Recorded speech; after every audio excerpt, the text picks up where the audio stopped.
You long believed to be true but realized wasn't? Well, as one of the main opponents of the Illuminati, I always wanted to know what information they had that we didn't. Because I've spent, so much of the early part of my life listening to, like being celebrated on one hand, but paying way too much attention to the naysayers. Katt Williams has been saying it loud for years. If you're a black man in Hollywood and you don't follow their rules, they'll shut the door on you. People feel about the ritual. It's about does following the ritual work. Yeah. And so you can fool yourself into thinking there isn't one, but the evidence will be clear. So like when I be like, oh, these guys are wearing dresses. Everybody's like, oh, he keeps talking about people wearing dresses. No, it's not. That is a weird thing. It's not like that. Look at it from a different way. Look at it. Show me one person that ever wore a dress in Hollywood unsuccessfully.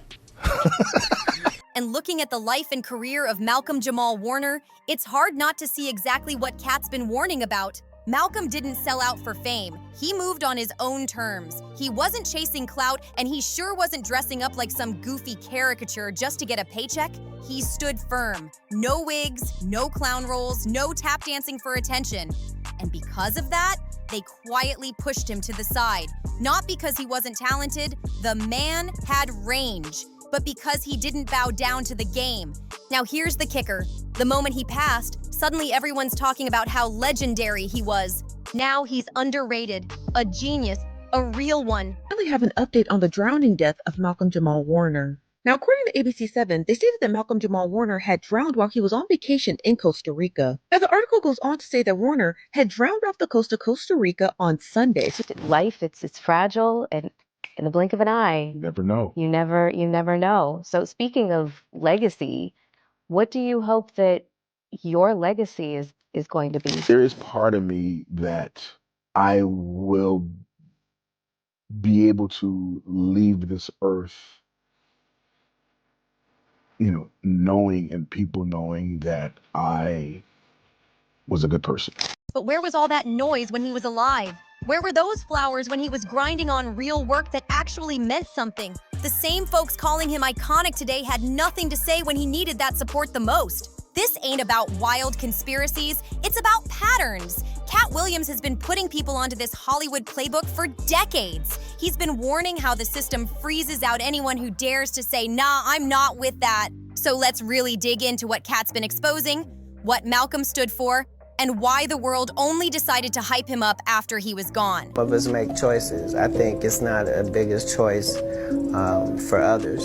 I'm saying at the end of the day, Kevin doesn't have to worry about what people are going to say about him wearing a dress because of the long line of dress-wearing people before him. So now we have Big Mama's house 1, 2, and 3. Yeah. I've never seen Medea in a pantsuit. I think she wears dresses. So now I'm saying, why are we picking on poor little Kevin Hart? Because it was his turn next. Some of us are against the Illuminati, and we are against the Illuminati at our own detriment. When people are against the Illuminati, then they get punched in the face all the time. The press hates them, and nobody likes them. End quote. We all love Dave Chappelle. Exactly. Dave Chappelle has never been a part of the Illuminati. They don't want him or me or people like us. Malcolm-Jamal Warner, forever remembered as Theo Huxtable from The Cosby Show, tragically passed on July 20th, 2025. He was on a family vacation in Limon, Costa Rica, swimming with his 8-year-old daughter when a rip current pulled them in, and everything changed. That beach in Limon, it's got a nasty rep for rough, dangerous currents, and worst of all, there were no lifeguards on duty that day. Why? Because the limited rescue crews had been shifted to other nearby spots after some recent close calls. Just bad timing all around. Things took a terrifying turn when surfers nearby saw Malcolm and his daughter fighting the waves. One brave surfer managed to pull the little girl out. Thank God! Another paddled hard after Malcolm, but by the time emergency crews showed up, it was too late. These are the first things we saw when we pulled up to the beach. Signs in Spanish and English warning people about potentially hazardous conditions. This sign even giving a roadmap for how to escape a rip current. They tried to revive him, but couldn't. Malcolm died from asphyxia caused by drowning. The man who tried to save him, he was rushed to the hospital in critical shape, a real hero who nearly lost it all trying to help. Later, the autopsy confirmed it was a tragic accident. No foul play, no mystery, just heartbreak. Now, why did this hit everyone so deep? Because Malcolm wasn't just another Hollywood name. He was one of the few who never lost himself in the spotlight. A child star who didn't spiral, didn't make headlines for the wrong reasons, didn't play the clown just to stay relevant. He built everything on his own terms. A self-made multimillionaire, Emmy-nominated actor, Grammy-winning musician, skilled poet, respected director, and a social voice that mattered. He wasn't out here chasing scandal. He was a one-woman man, never divorced, and a father who kept his family tight. No mess, no drama.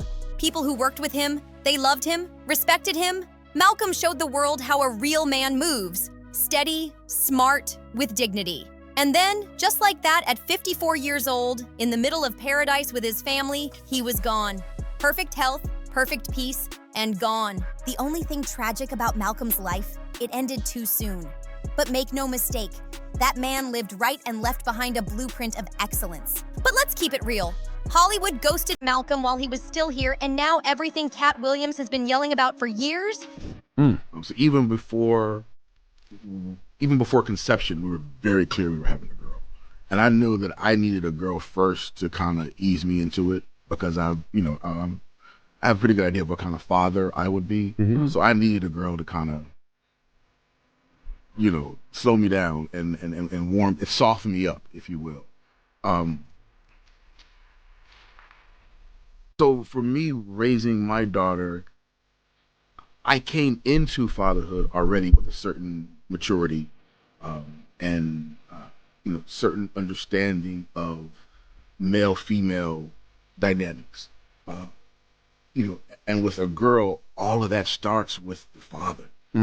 So I've always, since I literally pulled her out of my wife. It's lining up perfectly with what happened to him.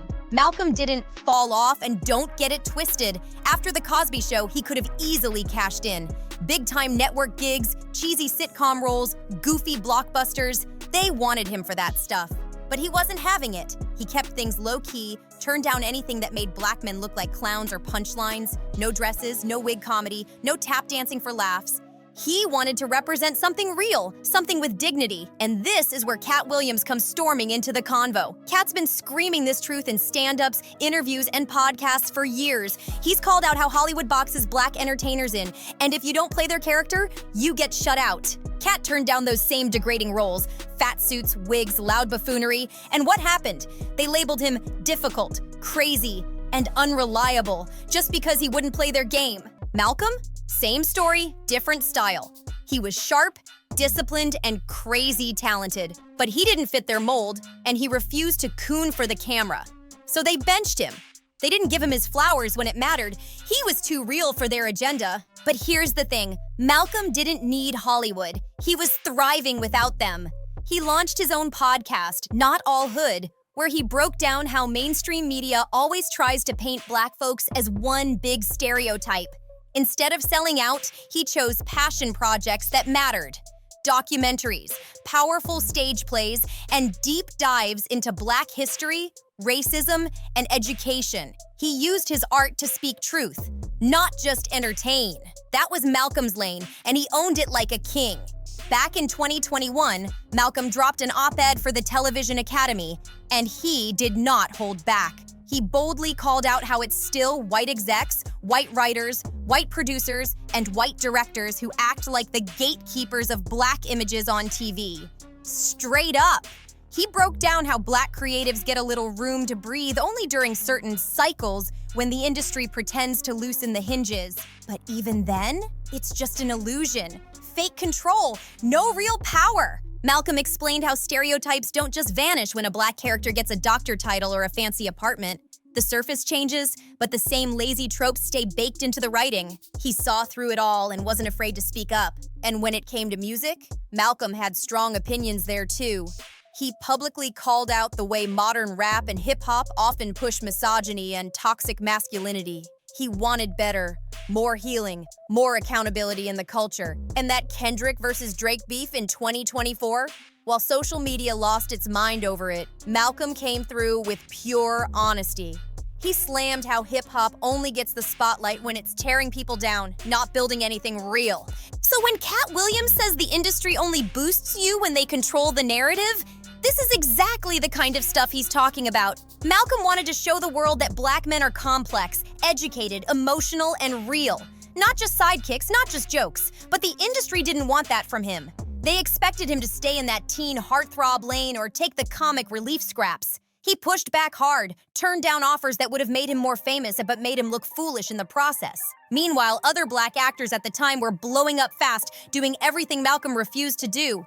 Embracing stereotypes, cashing checks, chasing applause. And hey, some of them pulled it off and got rich, but Malcolm wasn't about that life. He stayed true to his path, and that came with a price. In interviews, he even admitted that his own team told him he was too serious, not marketable, basically code for too black, too smart, too real. So what happened?